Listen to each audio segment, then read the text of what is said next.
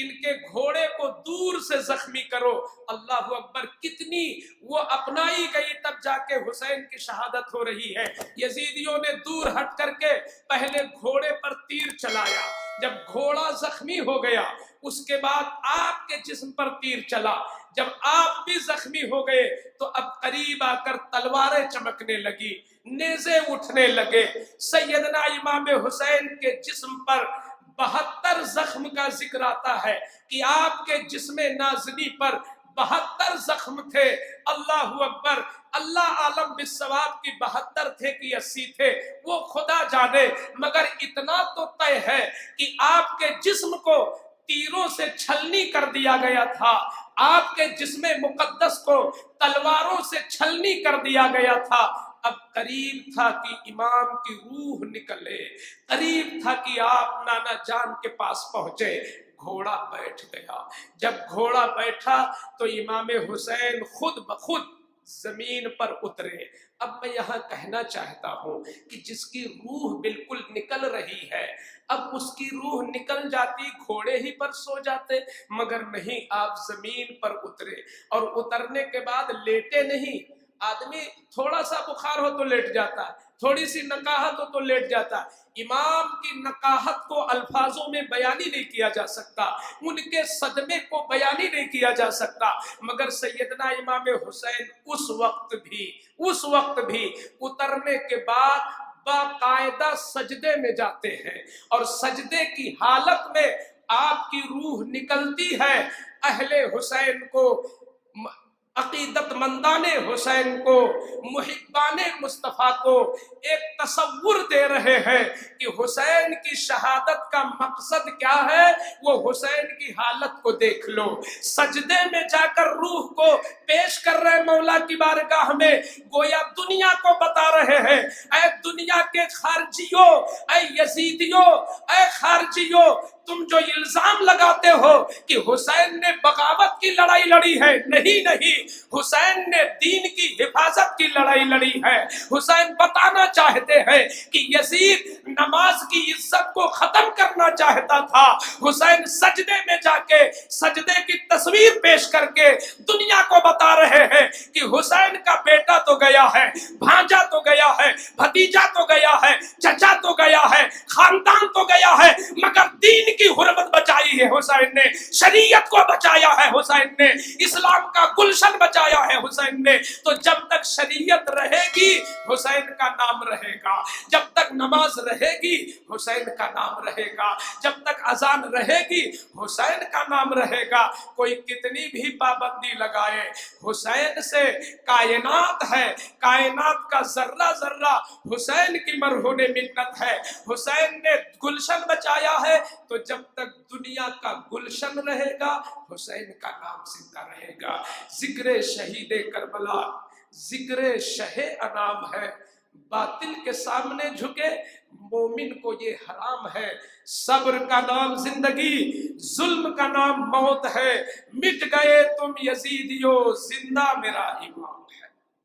اللہ تعالیٰ اس شہادت کا فیضان ہمیں نصیب فرمائے، اور میرے امام نے جو پیغام دیا ہے اس پیغام کو ہمیں سینے سے لگائے رکھنے کی توفیق عطا فرمائے۔ وما علینا الا البلاغ۔ اب دعا کر لیجیے۔ بسم اللہ الرحمن الرحیم۔ یا مولا کریم، اس خونی ذکر کے تقدس کا اور اس کی عزت و حرمت کا وسیلہ تیری بارگاہ میں میرے مولا میری دعاؤں کو قبول فرما لے۔ اللہ کریم، تیری عطا سے تیرے حسین بہت بلند ہے، ان کے ہم نام لیوا ہیں، اگرچہ ہمارا عشق بڑا کمزور ہے، ہماری محبت بہت ناقص ہے، مگر میرے مولا تو رحمان ہے۔ اسی کمزور محبت ہی کی بدولت ہم سب کو صدقہ حسینی عطا فرما دے، اور مولا ہمیں ہر سال اپنے اس محبوب بندے کی عزت و حرمت پر اپنے ان گنہگار آنکھوں سے کچھ آنسو بہانے کی توفیق عطا فرما۔ میرے مولا، میرے پاس کوئی پونجی نہیں، کل اگر قیامت میں حسین کے نانا نے پوچھ لیا تو ہم کچھ نہیں، اگر میری گنہگار پلکوں نے بھیگ کر کے اپنی غلامی کو ثابت کیا ہے، میرے مولا اسی غلامی کو قبول فرما لے، اور حسین کی بچائی ہوئی شریعت پر ہمیں عمل کرنے، اسی پر ہمیں یقین رکھنے اور اسی پر ہماری موت کی توفیق عطا فرما۔ وصلی اللہ تعالی علی خیر خلقہ وعلی آلہ واصحابہ اجمعین برحمتک یا ارحم الراحمین بحق لا الہ